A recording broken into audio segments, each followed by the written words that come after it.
Hey everybody, sorry for the short delay. I had a little bit of technical difficulties. One of the issues that I'm running into is that I'm using a different streaming software, so I had to do some stuff on the resizing of our video, and basically the pictures that I show for my slides and everything, they were too big for the screen. It's a long story, but point is that we're here now, 15 minutes late, but it's okay. And welcome back to the Film Haven Reviews side podcast, the movie news podcast. This month, we're doing July movies, which is also just happens to be the dead of summer, and also happens to be the biggest month for summer blockbusters. So this is also kind of subtitled the Summer Showdown, which is pretty cool. We're going to be looking at the big top three movies: Superman, Jurassic World Rebirth, and Fantastic Four. And we're going to be doing a bit of a head-to-head. Just kind of looking at the critic scores, the user scores, how much money they're making. And then also, I'll tell you my personal score, because Allie and I watched each one of those movies, and we've got opinions. So anyway, so first of all, though, this is our movie news podcast, so I've got lots of news for you. Not too much this month. It's been honestly a bit of a slow month, and of course, as I say that, just sitting here right before I started recording, I'm looking at a couple of things that I probably would have wanted to put in, but hey, it's the last day of July, so maybe we'll just fold that over into the August movie news. But anyway, so first and foremost, let's just get right into it.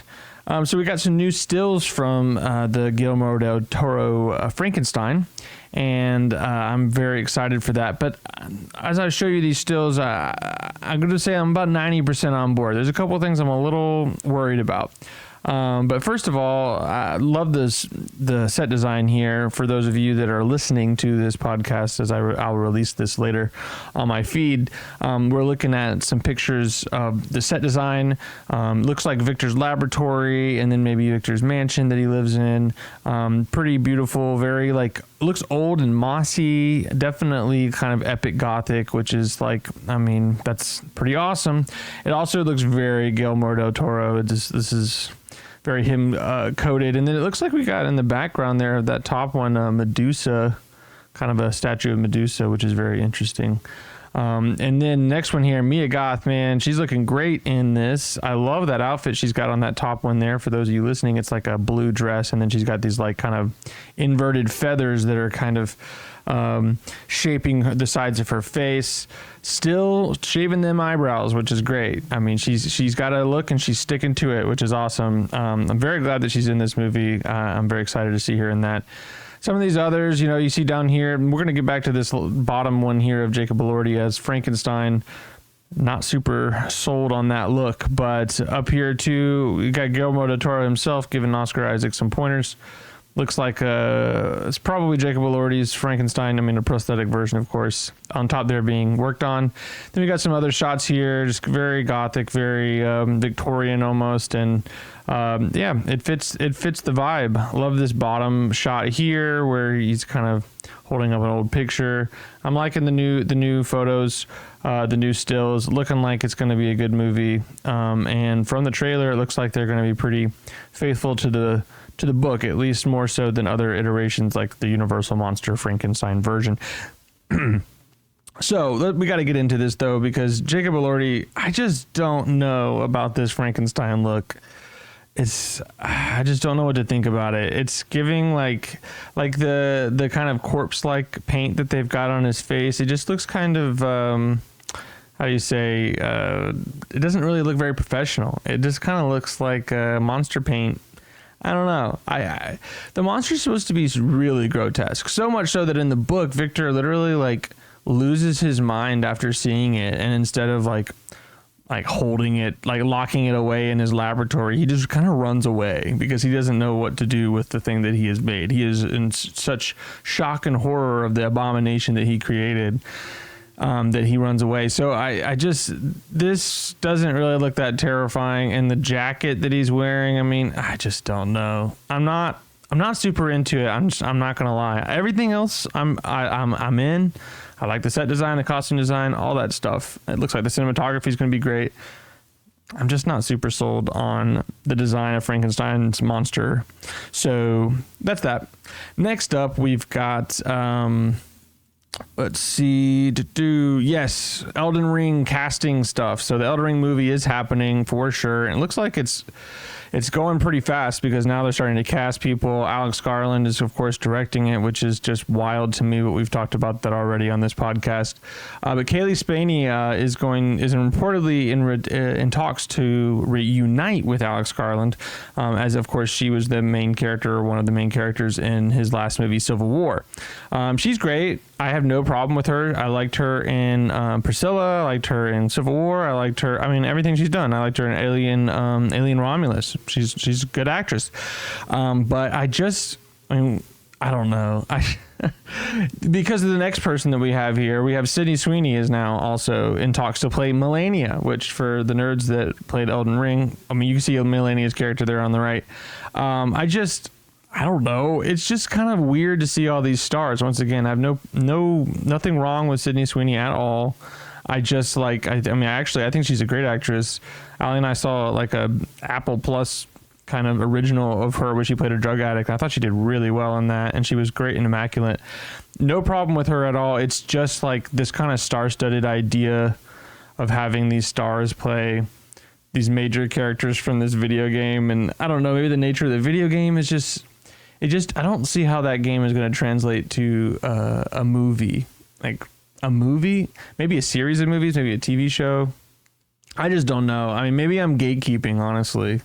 I'm just like, none of those Dark Souls-y kind of games have been made into movies or any kind of media. So it's just like, and now they are going to do it, and it's going to be with like some of the biggest stars right now. So I'll be keeping an eye on the cast list as it kind of develops, and we'll see if they keep doing this. But we don't need a huge cast list of recognizable actors and actresses. Let's just do, I would love to see unknowns personally, but of course when there's money involved, they're going to be making sure that people are going to come see the movie. And what's the best way to do that is to see, the hottest new actors in the role in these new roles. So speaking of Sydney Sweeney, though, we got another thing for her. She's apparently top name on the casting for the next Bond girl, which this actually makes a lot of sense, especially since, as we know from last episode, they might be doing what's his name? Tom Holland, the Spider-Man. We're going to be possibly casting him as a young Bond. That's the idea, is to kind of is like Bond origins. It's going to be him at a very young age, like in his mid-20s. So casting Sydney Sweeney as like the young Bond girl, it really checks out. I think that's a good casting. I'm happy with that. And good for her. So moving on, speaking of Alex Garland, of course, as we just talked about him, we've also got a fun little thing. So for those of you that watched 28 Years Later, you may have found this out already. I'm not sure if you did. This came literally on July 2nd, this news. So this is very current with when that movie came out. But as it says, 28 weeks from now, 28 years later, The Bone Temple hits theaters. So that means by the end of the year, we're going to get another 28 years later movie called The Bone Temple. And for those of you that watched 28 Years Later, The Bone Temple might strike a chord with you, because that's towards the end of the movie, you kind of reach the Bone Temple area. So I thought that was kind of fun, and they've made these two movies kind of almost simultaneously. I mean, they would have had to release them in 1 year. It reminds me a lot actually of Pearl and X. So like X came out in like February, Ty West's X, and then Pearl came out later that year, like in October, I think. So that was kind of cool, having two movies set in the same universe kind of come out in the same year. I think that'll keep the kind of hype alive, because I still see a lot of people talking about 28 Years Later on Instagram and Filmstagram and all that kind of stuff. It seems that the character Jimmy, that kind of comes at the end of the movie, and he's at the beginning of the movie, played by oh my god, Sinners. Why can't I think of his name? Oh my goodness. Anyway, you guys know him. He's the vampire in Sinners. And Jack O'Connell. Thank you, God. Anyway, so he's apparently supposed to be like maybe the main character in Bone Temples. It's supposed to just continue on. I mean, if you watch 28 Years Later, it's pretty obvious that there's going to be more to it. So that makes sense. Moving on, next thing we have, this is kind of weird, but Johnny Depp seems to be coming back into the news a lot. It seems like he's trying to come back and maybe have a bit of a renaissance after all the craziness of the Amber Heard stuff. And so we have got here, Johnny Depp is teaming up with Ridley Scott for a Jekyll and Hyde, which I'm actually kind of excited about this. I mean, say what you will about him as a person. I think that he plays the creepy and the macabre pretty well. And so to team up with Ridley Scott, who, see, here's the thing. Both of these guys, Johnny Depp and Ridley Scott, have had dips in their career, times when they were maybe not doing as well as others. So, I mean, Ridley Scott goes back and forth a lot. And then especially as he gets older, and I guess the same thing goes with Johnny Depp. So we've got this Jekyll and Hyde movie. I really like that source material. I've been meaning to read the book Jekyll and Hyde. It is very weird tale, kind of gothic, like early, or I should say late gothic, early weird tale, weird fiction kind of genre of literature. So it's very much in my wheelhouse. So I really want to read that, and I think I might in preparation for this film. But I do think the casting here is pretty well done. I think that Johnny Depp does have a good range when it comes to playing a character who's creepy, but maybe a character who's silly or not as, who can be, who can be a little lighter, I guess. He can kind of do both. As you see here in the photo, you got Sweeney Todd. That's a character where he's very, dour and mean looking. And then you've got characters like, actually, speaking of which, Jack Sparrow. Jack Sparrow obviously being a very silly character, and he's apparently coming back to play Jack Sparrow in the Pirates of the Caribbean 6. But it'd just be a small role. It sounds like it's going to be a bit of a cameo, which is fine. I think his character's probably been done to death. But it is very interesting, of course, in a more celebrity news way, because after the... or during, I think, it was either during or just before, I think one of the reasons why the defamation case that Johnny Depp put against Amber Heard happened was because Disney dropped him as playing Jack Sparrow. So he lost Jack Sparrow because of the Amber Heard's kind of accusations, and then he did the defamation, and then everyone and their mom watched the trials, even though it was obviously a very private affair.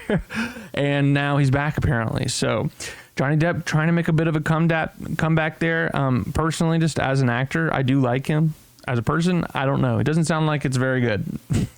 But neither did Amber Heard. I don't know. It just seemed kind of bad on all sides. And I feel like the media in general was so skewed on either side. Definitely more on Johnny Depp's, in favor of Johnny Depp than in Amber Heard. But it just seems all around PR and stuff was being pushed in a way that no one knows what's real. So... would I watch Jekyll and Hyde? Yeah, I think it sounds pretty good. And Ridley Scott's a good director when he wants to be. So I think that could be a good pair. Speaking of sequels that no one wants, we've got a Barbie sequel. Officially a Barbie sequel. But look at this. This is just like what happened with Ryan Coogler's Sinners.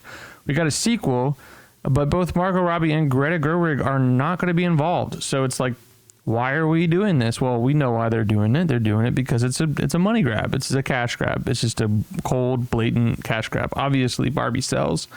Barbie, the toy, sells.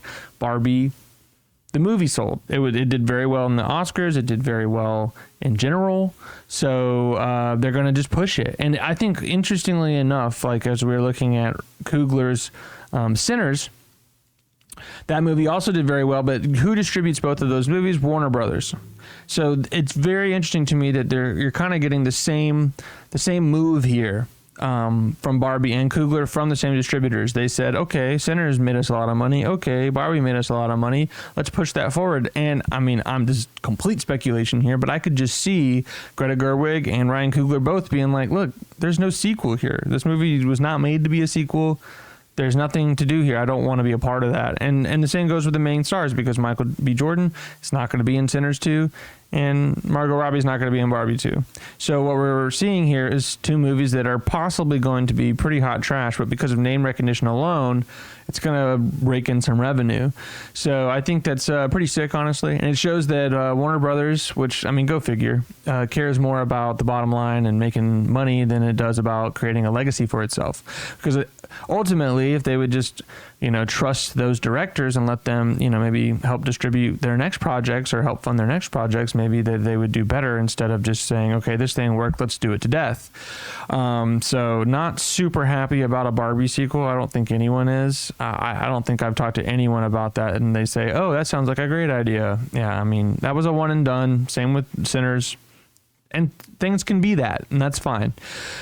Moving on. Speaking of Ryan Coogler, he is officially, I've talked about this before, but it was rumored. Now it's completely official. He is confirming that he is doing an X-Files reboot. I think it was just supposed to be, at the time when I first talked about this, it was just an X-Files possibility, and maybe it was a movie and all this stuff, but now it is for sure a TV show, which is interesting. I mean, that's what it originally was. There are some X-Files movies, but now we're going back to TV. So don't normally cover TV stuff, but this is kind of movie adjacent because he's a big film director, as well as X-Files does have a couple movies. And at one point, we thought maybe this was going to be a movie. So very cool. I think this could be great. I was never a big X-Files head. I did watch a good bit of it in college, just like as a lark, but I didn't really get through the first couple seasons. Nothing against the show. It seemed very great. But I think for a certain subsect of people, X-Files fans are pretty intense, so I think this could be really cool. And one of the good things about Coogler is that he's a big nerd, like straight up. Like he loves movies, he loves cinema, and when he gets into something, he really gets into it. So if he's making an X-Files reboot, that means that he's an X-Files lover, which means he's going to do right by it. So I'm very excited about that. I would definitely watch that. Anyway, moving on. Speaking of big time directors, next thing up is more Odyssey news. Just a couple things here. If anything comes up when it comes to the Odyssey, we got to talk about it because it's Christopher Nolan, and it is also everything that this movie does makes news because it's going to be the biggest movie, to the point where if those of you, right here we see it. Tickets to Christopher Nolan's The Odyssey will be available to buy over a year early.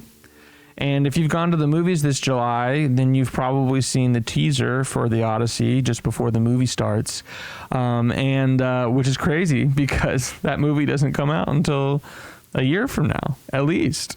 So, wow.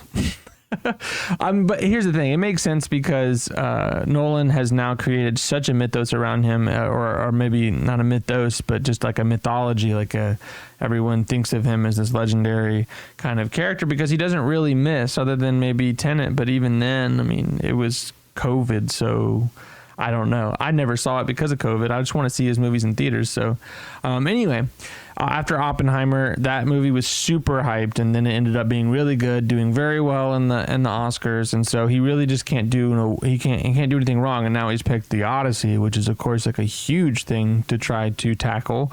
And so it makes sense that they're going to do their best to just kind of hype this thing up into the stratosphere. And so far it's worked, as seen here. You can literally buy tickets right now, I think, if you wanted to, which is crazy. There is one other extra fun little casting thing that happened with The Odyssey. So Cosmo Jarvis has been replaced by one of my favorite underrated actors, Logan Marshall Green, in The Odyssey. So I'm very actually excited about this. I know a lot of people really like Cosmo Jarvis because of what he's pictured in right there. What is the show? Shogun, where I have not seen him act, so I don't know. I can't say one way or another, but Logan Marshall Green is very underrated. He was in Prometheus. He was in one of my favorite sci-fi films, Upgrade. He was awesome in that. He's also been in just a lot of random stuff, and I always really liked his work. And he's recently, Allie and I have been watching the kind of spin-off Sex and the City show, and just like that, which has gotten better in season 3, I will say, for those of you that care about that. He actually is showing up as a character. He's like a gardener, and he has a love interest. So I was really happy to see him in that. So he's having his comeback because he hasn't been around in a little bit, which is lame because he's awesome. So that's it for Odyssey news. Other big director news, of course, we've got to talk about Robert Eggers. So we talked last month about how he might be doing a Christmas Carol now. So he's got a Christmas Carol, he's got a Labyrinth sequel, and he's got the werewolf film. And it's like, which one is he going to do first? Well, now we know. He is going to be doing Werewolf first because as he has begun casting, and filming starts in September. So that's really exciting because that's the one I really want him to do. So I'm very happy about that. I want him to do the werewolf film because it's much more of an Eggers feel. Of course, I think that he could do Christmas Carol very well, but it's done. It's been done, man. Like, everyone's done Christmas Carol. Robert Zemeckis has done Christmas Carol. I mean, it's just like one of those things that it's probably one of the most adapted stories in television, like as far as TV movies. Almost, I would say that probably every year some kind of production is making a TV movie version of A Christmas Carol. So Robert Eggers doing it, it is up his wheelhouse, but it's like, do we need it? No, I want him to stop doing I mean, Nosferatu is good. I mean, that's like a passion project. It's something that he's wanted to do for a long time. It is technically an adaptation, and I would really like him to do more original stuff because his film The Witch and his film Lighthouse are two. Like, I would say Lighthouse is my favorite of his, and it was original. Like, I mean, I want to see more original stuff. So Werewolf seems like it's going to be the better out of the three. I mean, a Labyrinth sequel, once again, this is like kind of one of those like multi-decade, what do you call it? Like a multi-decade requel, kind of like what they did with Beetlejuice, and they've been doing that a lot lately, which sometimes it works. Beetlejuice was fine, but I don't want to see a just fine movie from Robert Eggers. I want to see a masterpiece like he always likes to shell out. So let's hope that the Werewolf, I'm just glad that Werewolf is coming, I guess. I mean, we'll just have to deal with the other ones as they come, but sometimes it gets stuck in development hell and then you never see it again. So maybe those other things won't happen, but we know that Werewolf is happening, and that makes me really happy. Speaking of spin-offs and like not remakes, because this was at first thought it was going to be a remake, James Wan is doing an English language version of Train to Busan, and it's called Last Train to New York. But he says here that it's actually in the same world. It's more of a spin-off. There's a quote here: creatively, it takes place in the same world as Train to Busan. I hope that could get off the ground eventually. So it sounds to me like maybe it's just a script right now, but I am excited to see that, as Train to Busan is probably my favorite zombie movie. Really love that film. And the sequel, what was that called? Peninsula? It was not received very well, and it had a completely different vibe. And so to see kind of maybe it might feel like a reboot, even though it's a spinoff. I could see James Wan's English language version of Train to Busan being very well done. James Wan's one of those directors that is just, I mean, if you look at his kind of his filmography, man, he is very diverse. I mean, everything from horror movies and Saw, and being the producer in charge of the Conjureverse, and just so many horror movies. He's also the director of Aquaman and action movies and Fast and the Furious 6 or something like that. So like he does big action, he does horror, he does all kinds of different movies. So I could see him action and horror kind of meeting here. And Last Train to New York, I think that could work very well. Very impressive director, honestly. I think he doesn't always get the credit that he deserves.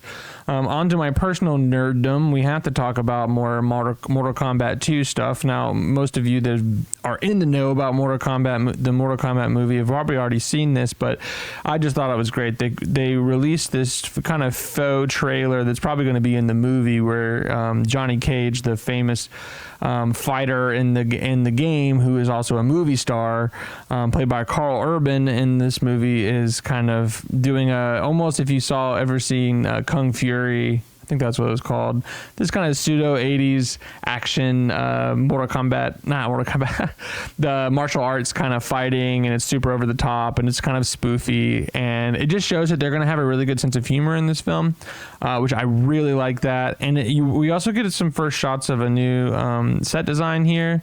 On the bottom there is the one from, I think it might even be the second game, honestly, Mortal Kombat 2. And then now you see on the top screen there is the version in the movie, which seems to be fairly fairly similar. Faithful is the word I was looking for. So I'm very excited about this. Go watch the trailer if you haven't seen it. It's a great trailer. I am pretty hyped about the Mortal Kombat 2 movie. The first one was good, other than some really bad acting from the shoehorned main character that they had, but all the legacy characters that come back.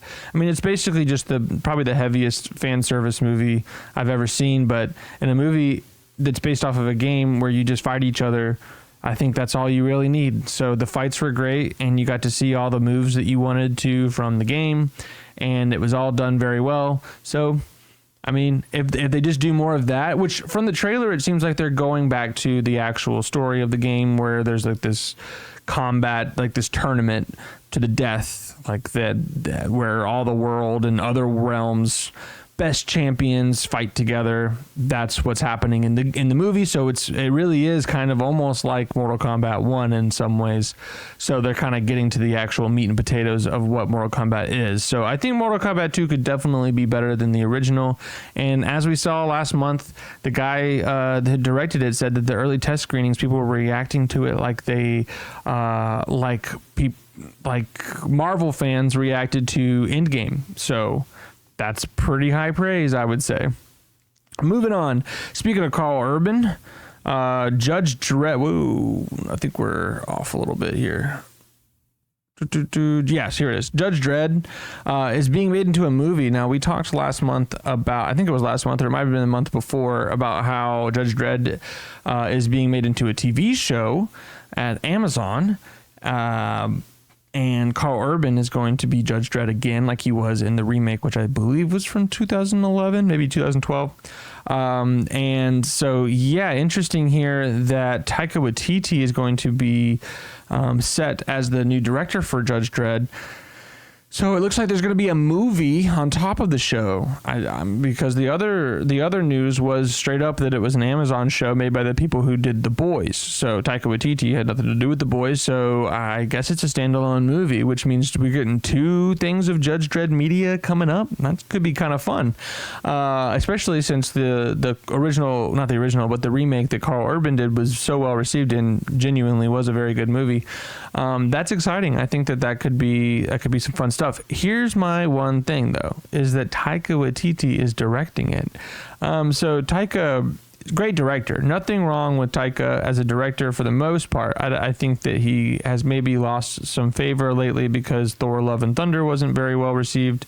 And then also he made some sports movie that I don't think it made a lot of money. I think people liked it, but it just didn't make a lot of money. So I think people maybe were having a little bit of Taika fatigue. And now he's been in this kind of development hell with a live action Akira film. And so, which I'm kind of glad they didn't do that. Once again, not everything needs to be remade. I think that the original Akira, as I reviewed it about a year ago, or about 9 months ago, was perfectly good. It's a legendary film for a reason, so let's just keep it that way, right? Anyway, so the point is that he does a lot of kind of comedic turns, even in serious movies, like Jojo Rabbit. It has a lot of sweet moments, of course, a lot of sentimental, sad moments, but at the end of the day, the movie has like a charm that is comedic. And that's just kind of his style. Even if you look at Thor Ragnarok or Hunt for the Wilder People is like that too. It has sweet moments, but it's injected with this kind of comedy that it feels very unique to Taika Waititi. So to see him make Judge Dredd, I kind of don't want that comedy to be injected, if that makes sense. I want a serious take.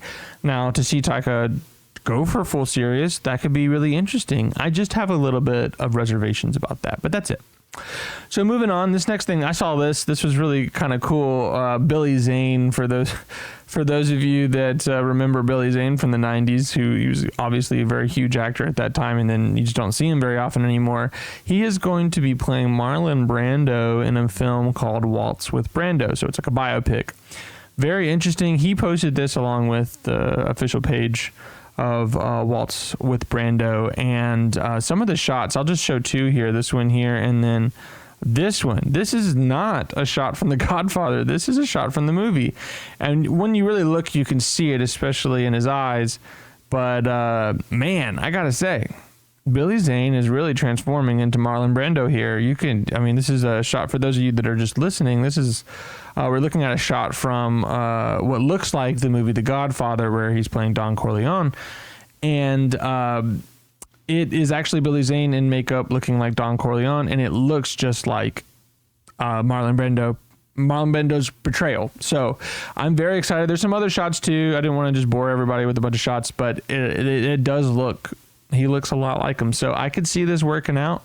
Although with the movie wrapping up already, it seems, or getting close to, and not hearing too much about it, I wonder what kind of release it's going to get. If it's not very wide, then, maybe it might fly under the radar. Some biopics do that, unfortunately. But with Marlon Brando being such a big actor, I would hope that it would maybe get a little bit more love, and maybe it's just not a good movie. We'll see.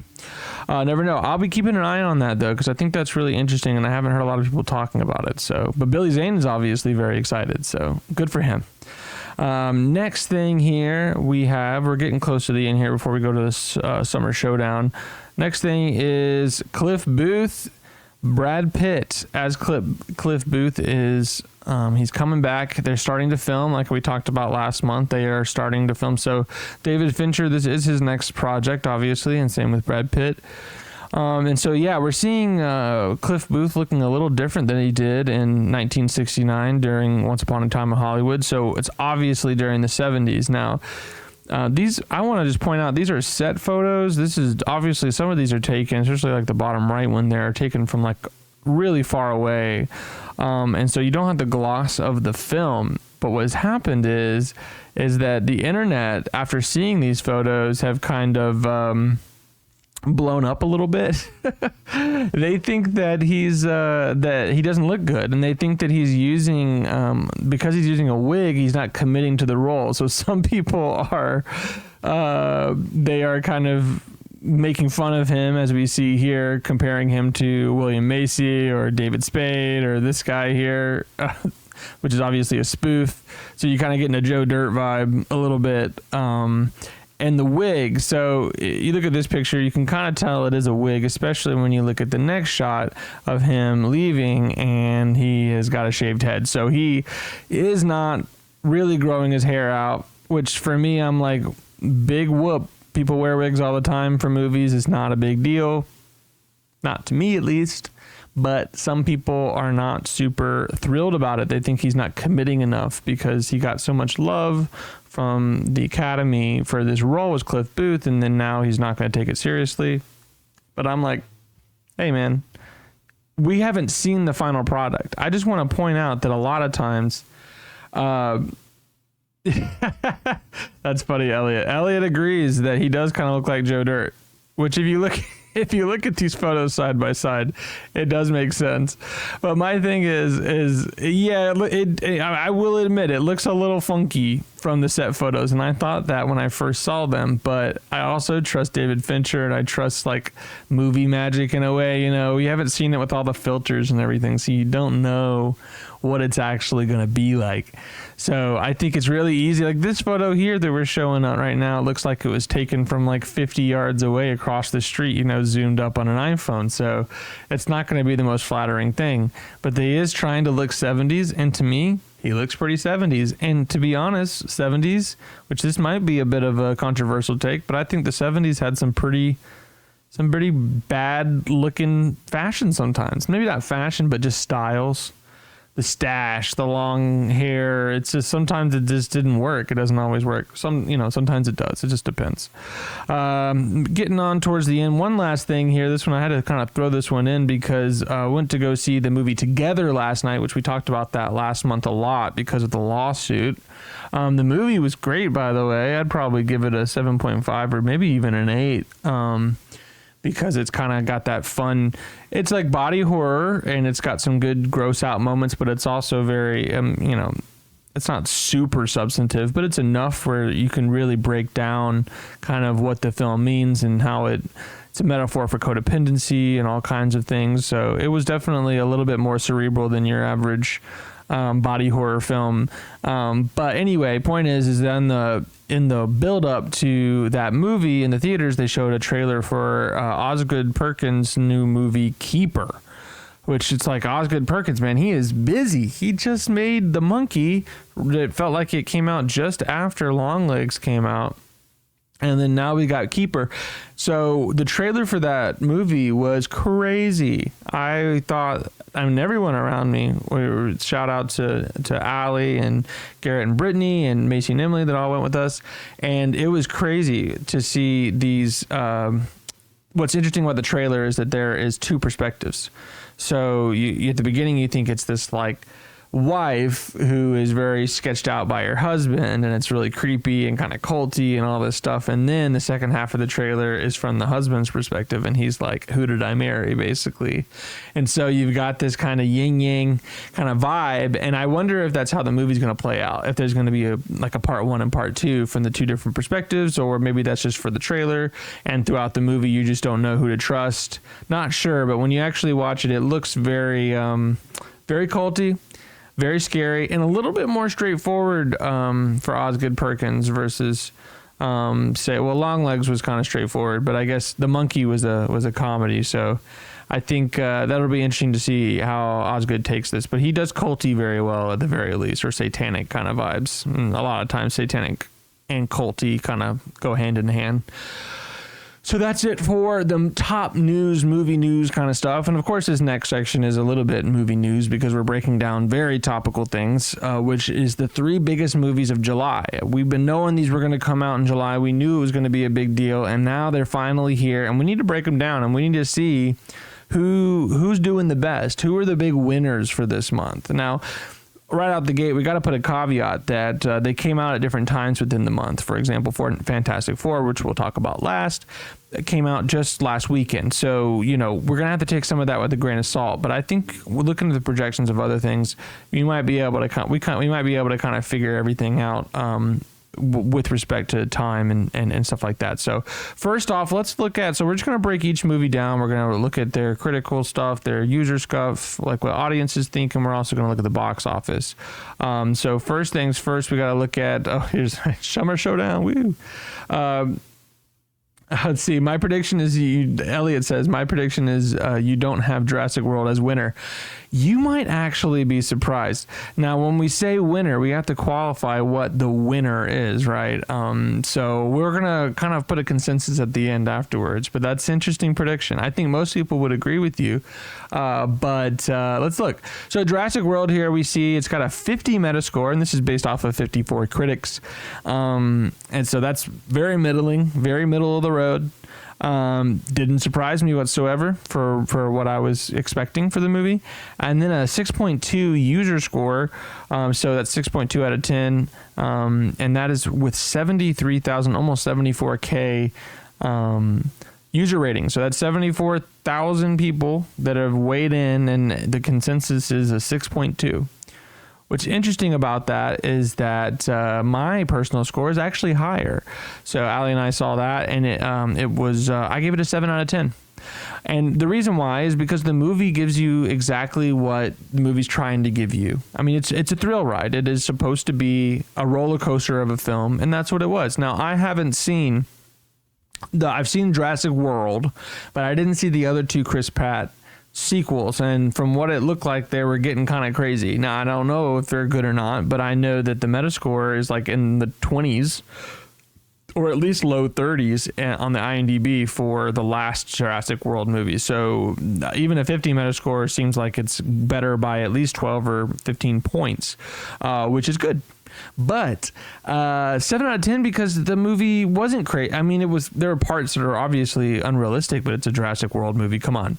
But it seemed like they were really trying to kind of take it down a notch and maybe just to focus on some more personal stories. It's simplified. There's 2 main stories. You got like a family that's trying to survive on this dinosaur island, and then you've got Scarlett Johansson and her kind of ragtag team of researchers and hunters, and they're trying to get information, or I can't even remember what it is. They're trying to extract things from the dinosaurs, and the family, it just happens to be like bystanders that they pick up as survivors from a shipwreck, and then they're all on the island.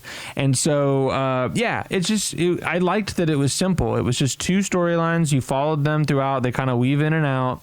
And that's it, and it's just fun dino action. And so I was happy with it because I think that it doesn't need to be that crazy. It doesn't need to be that substantive. It just needs to be a fun ride. And that's what it was. I think a movie that gives you exactly what it's going for, what it was trying to do, is always a good movie in my head, at least when it comes to fun and entertainment. So I give it a higher consensus than what the users or the Metacritics the critics would say. But here's the big kicker right here, and this is the big thing: the box office. So the budget was $180 million, which is actually about $5 million less than the last Chris Pratt movie. But the gross worldwide, as of right now, is almost $726 million. That means that within the first month, which, they'll probably be in theaters for the next couple of weeks, maybe by the end of next month, but $725 million.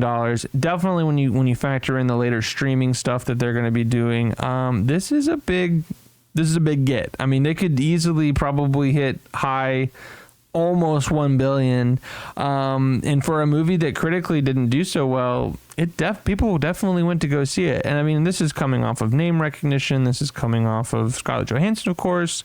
She's a very big actress, and I think people just love dinosaurs, man, and kids love dinosaurs, right?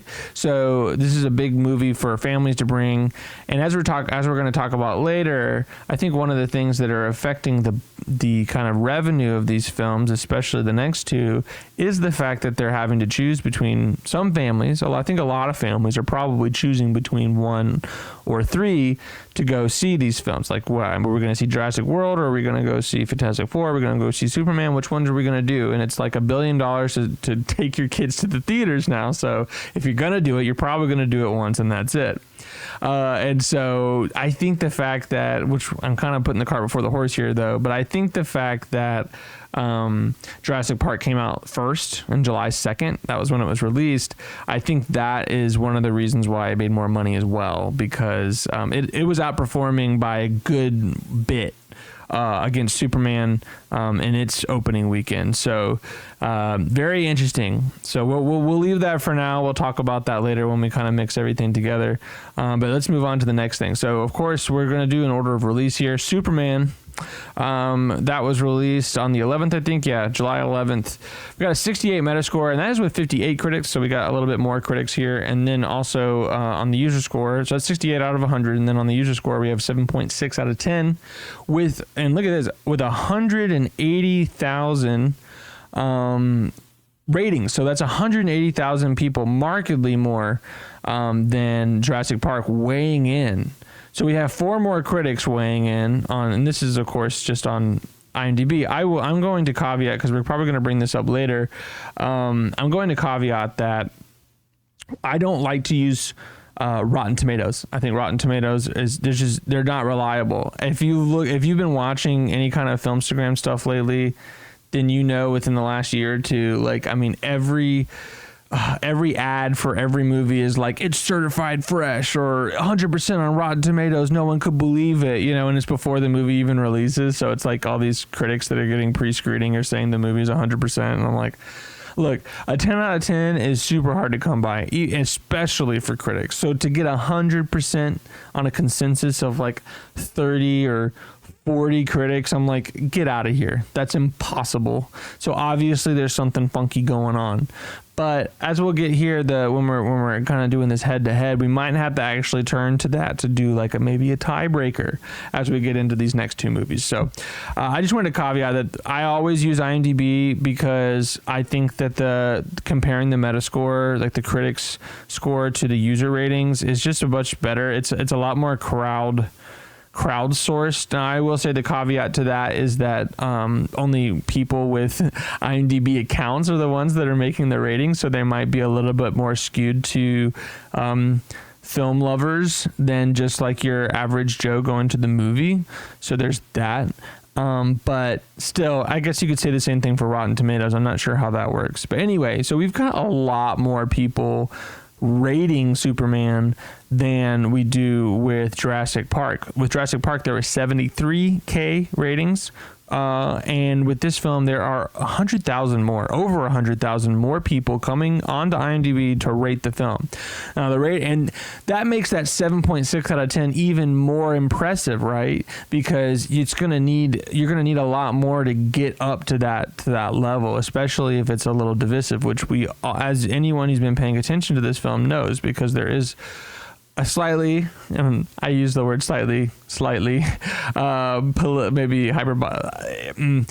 The movie's a little political, right? So there's a lot of people that are review bombing that film as well. So to stay at 7.6 is pretty good. A 68 Metascore is also pretty good, being in the green, and that's a high green, I would say. I mean, I think, oh wait, no, it's not. I think you need to be a 65 to be in the green. So it's a low green, but still. I personally would give the film, I think, a 9 out of 10, honestly. I was giving it an 8.5, but here's the thing. I've seen this movie twice now. I watched Superman again with a couple of my buddies on Monday. So I've seen it twice, which that goes to show that I really liked the film. And I definitely think my initial viewing was 8.5, and then watching it again, I just picked up more things that I liked. And I was like, okay, yeah, this movie, it wasn't just that one time of me being wowed. It was just a great film. Now, I will caveat that with saying that the fight scenes if we're doing just pure Superman v Superman like movies, Man of Steel, I watched that twice in theaters too, because at the time I really liked it. Now watching it again later, I felt like the pacing was off a little bit. There's a lot of little things. And then knowing more about Superman and hearing other people's takes from people that have actually read more Superman comics, which I admittedly have not read many Superman comics.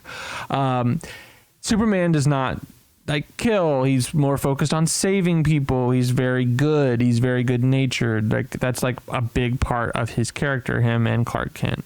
And so this film focuses a lot more on that. I mean, the tagline of the movie, or the thesis statement of the film, is that kindness is punk rock. Kindness is actually pretty dang cool, especially in a world where it seems like there's a lot of vitriol out there, which I think is one of maybe I don't know if I'd call that a political statement as much as just a societal statement. I think the internet and a lot of things have created a lot of hate and vitriol out in the zeitgeist.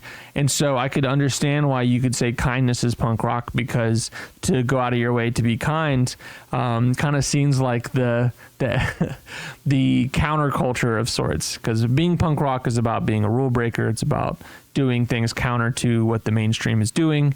And so I think James Gunn was trying to say with that, and using Superman, who is one of the most famous comic book characters, probably the most famous comic book character in existence, and using him as a punk rocker in the sense of kindness, I think that's brilliant, honestly. But it's not just the concept, it's also just the action was great, the visuals were awesome. His ability to use very tertiary and side, very weird, kind of like in Suicide Squad, he used Polka Dot Man, all these obscure DC characters, and bringing them to light. Like Mr. Terrific and Superman was just a scene stealer, man. He was awesome. And I think anyone who watched that, most of the people I talked to agreed that he kind of ran the show whenever he was on screen. Mr. Terrific was awesome, and he's just super obscure comic book character that it makes everybody want to go and find the Mr. Terrific comics. I think that's awesome. So anyway, I don't want to go. This is not the Superman review podcast, but it is. It was a great film, 9 out of 10 for sure. But let's look at the budget here, and let's look at the box office. So $225 million budget. This is our biggest budget of the three.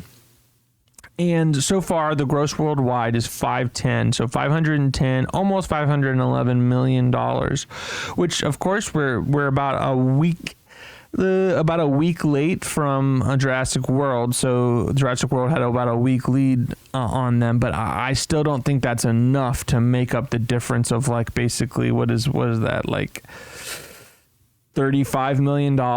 So or no, wait. I had to do the math on that. That's not $35 million. That's $300 million.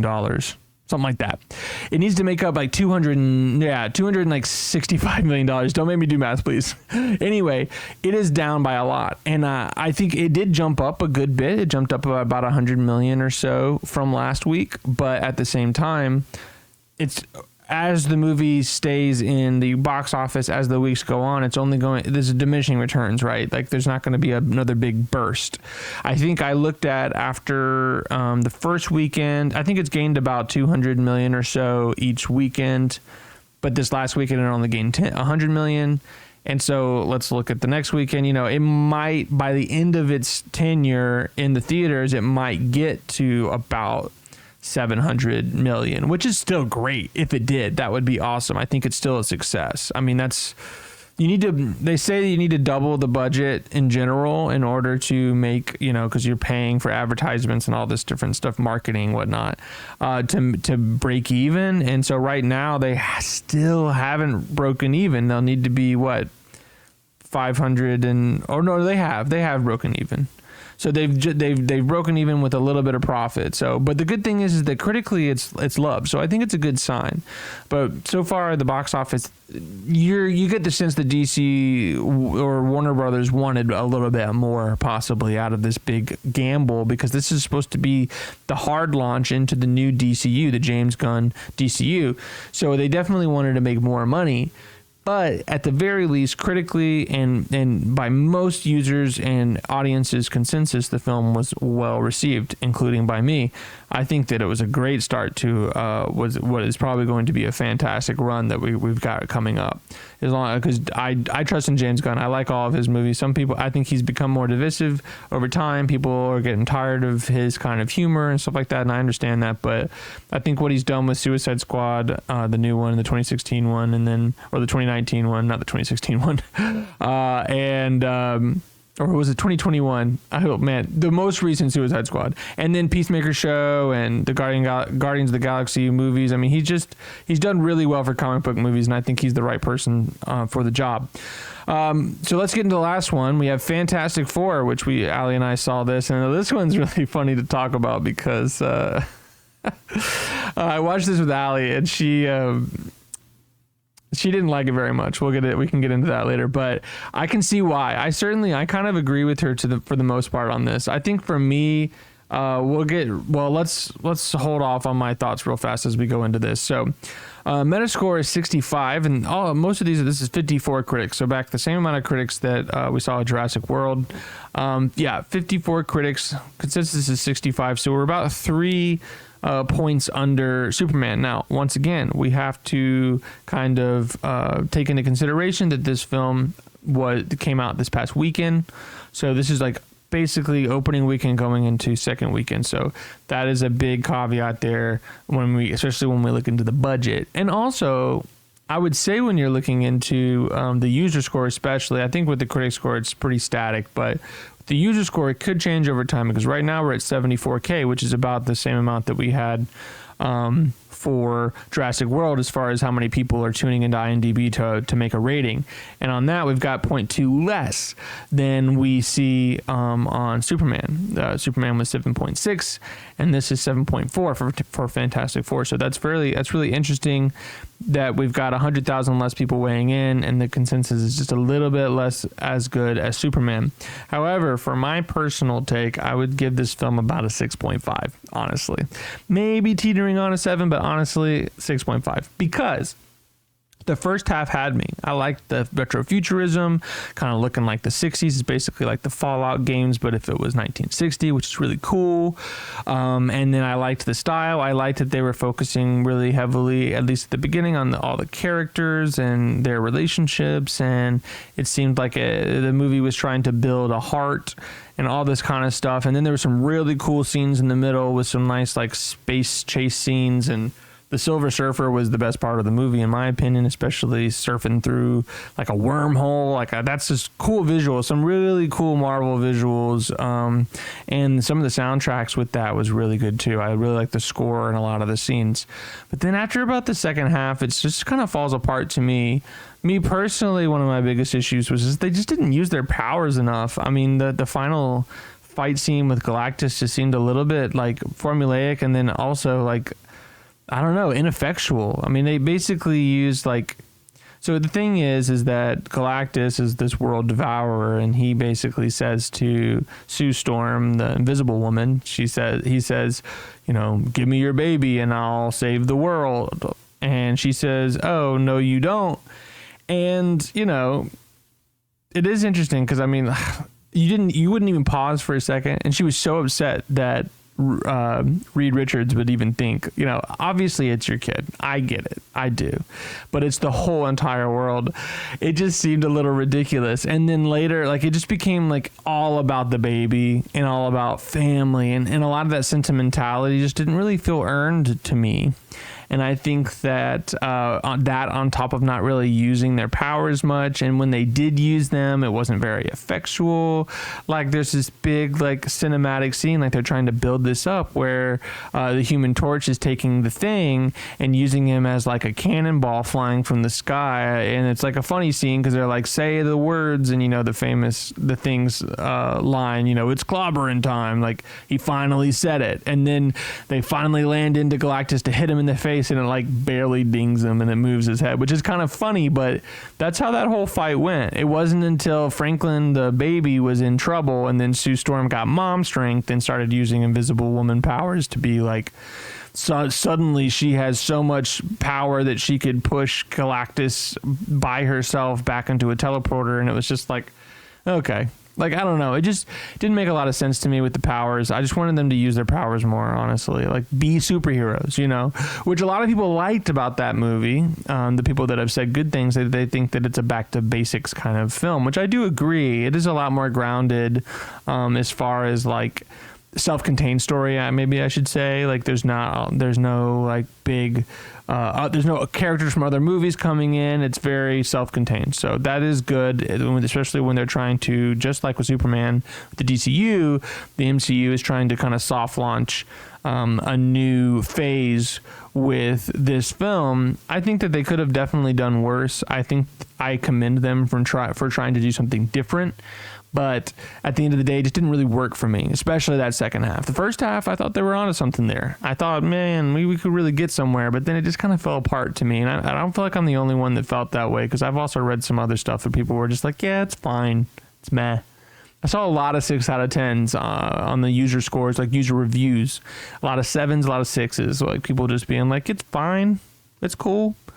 Which is better than what they've said about other movies. And then you look at a movie that was critically acclaimed, like Thunderbolts, that came out like a couple months ago, and it was a bomb. It just did not do well in the theaters. And I think the good thing about this film is that they have, well, for one, there's the style. It made it better for advertising and for marketing. That's kind of 60s retrofuturism, which is really cool.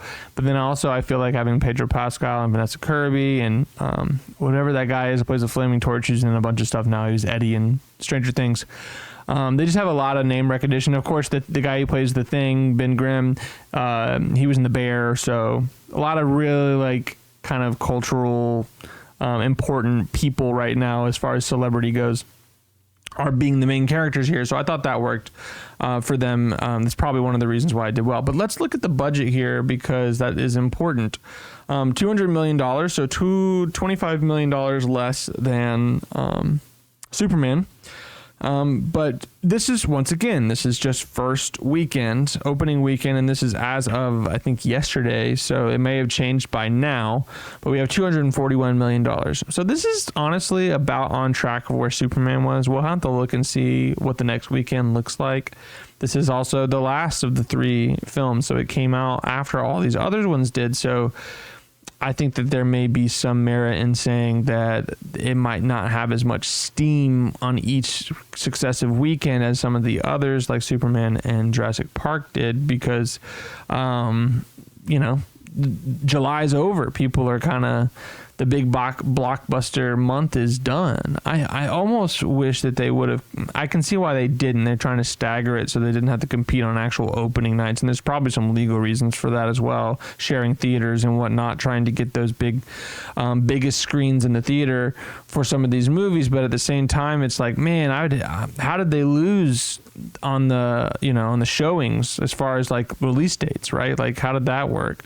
The fact that Marvel kind of got the short end of the stick here, getting at the end of the month. I mean, maybe they thought that they could clean up and blow them out of the water, but 241, like I said, it's about on track for what Superman was doing. We'll see next week, but I think the first think that's about right for what I think. I honestly think that Superman, after the first weekend I was watching, like on that Sunday or Monday, it had about 240 million.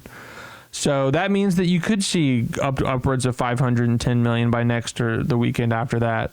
So, you know, I'd say now that we're kind of looking at these three films, putting them head to head, the consensus to me would be that the winner, as far as monetarily, I think is definitely Jurassic Park, which is crazy or Jurassic World, because it's the movie that is the least well received. But I think there is something telling about the fact that even after all these weeks, there wasn't that many people logging on to IMDb to give their opinions and rate.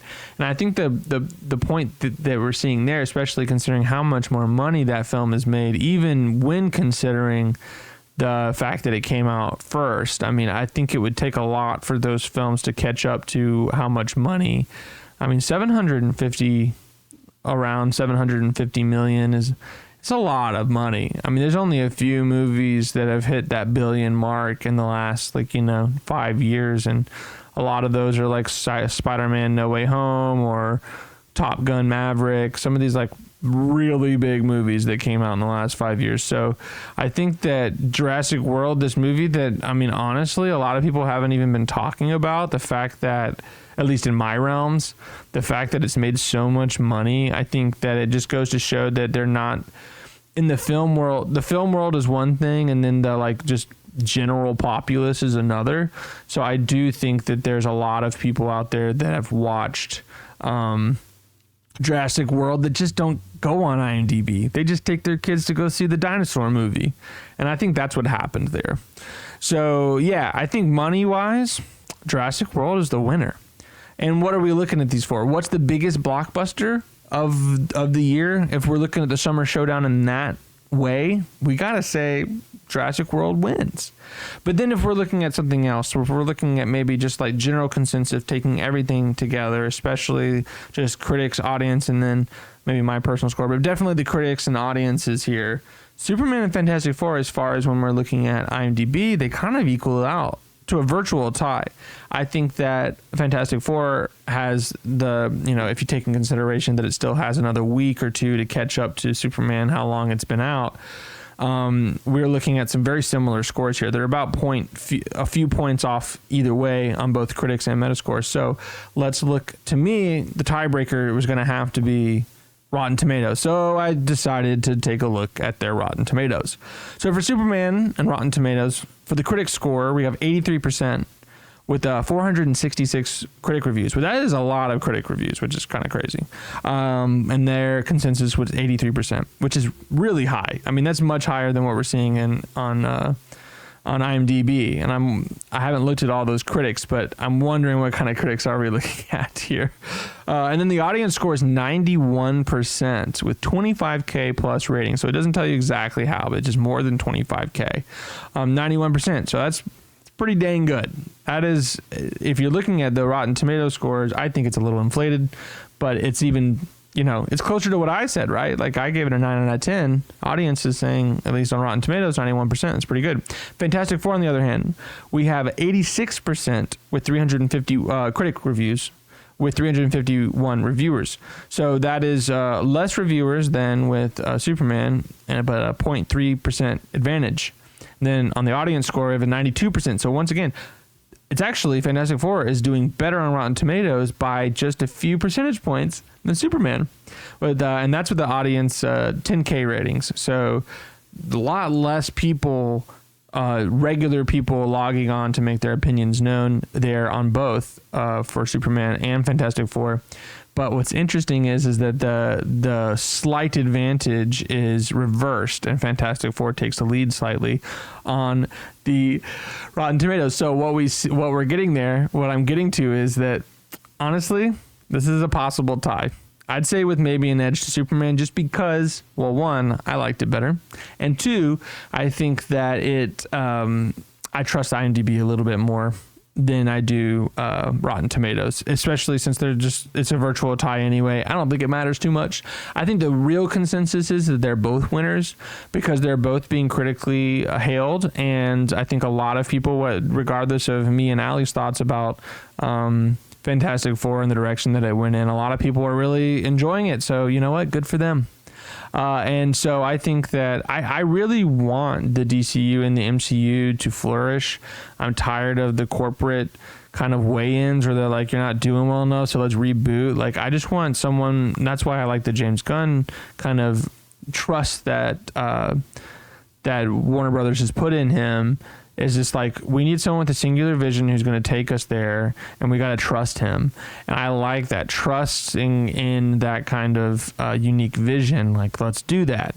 And Marvel's same way. They really went in like a different way this time. And while it didn't really work for me, it worked for a lot of other people. And I think that I commend them for trying to do something different. So I think overall, this July kind of broke everyone out a little bit, I think, of the kind of superhero malaise that we've been in for the last few years since Endgame came out. I think a lot of people, as they said, superhero fatigue, which I totally think is understandable because there is more to life than superhero movies, especially during the summer. And as we're seeing with Jurassic World, at least there's another thing that can be out there, dinosaurs that can beat out superheroes.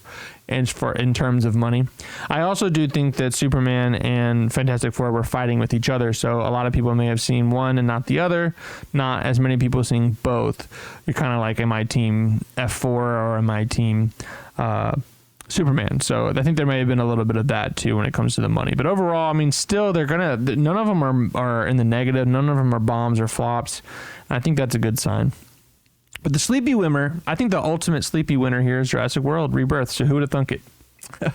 Or really fast, I know we're kind of going over on time here. Let's just go. We do have a couple of just the last couple. We do have a bit of our August horror watch. We got to do that. So coming out on August 8th is Weapons, which most of you guys have been, if you've been paying attention to horror stuff, you know this movie for sure. This is Zach Krieger, who did Barbarian.